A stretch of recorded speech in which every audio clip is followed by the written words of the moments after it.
আজ তোমাদের সাথে আম সুজির একটা হালুয়া শেয়ার করতে যাচ্ছি রেসিপি। দেখো, প্রথমে ননস্টিকটা বসিয়ে দিয়েছি, তারপর ছোটো বাটির এক বাটি আমি সুজি দিয়ে একটু নাড়াচাড়া করে নিয়েছি, আর ছোটো চামচের এক চামচ ভরে একদম ঘি দিয়ে দিয়েছি, দিয়ে খুব সুন্দর করে এটাকে লাল লাল করে ভেজে নিচ্ছি। দেখো, এইরকম একটু ভেজে নিতে হবে। আর ভেজে নেবার পর তারপরে কি করব, ওই ছোটো বাটিরই না, যে বাটির আমি সুজি দিয়েছি সেই বাটির আমি এক বাটি লিকুইড দুধ দিয়ে দেবো, দিয়ে এবার খুব সুন্দর করে এটাকে নাড়াচাড়া করে দেবো।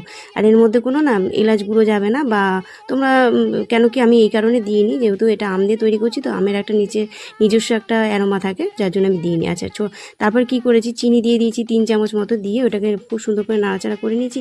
একটা আম ছিল, যেটা ছিলকাটা ছাড়িয়ে নিয়ে এটা পাল্প বের করে নিয়ে স্টেনারে ছেঁকে এই যে সুজির মধ্যে দিয়ে খুব সুন্দর করে নাড়াচাড়া করে নিয়েছি। ঠিক আছে, সম্পূর্ণ উপকরণগুলোকে একদম খুব সুন্দর করে নাড়াচাড়া করে নেবো। এবার পর যখন দেখবো ননস্টিক থেকে ছেড়ে আসছে না, তখন দেখবো অলমোস্ট ডান।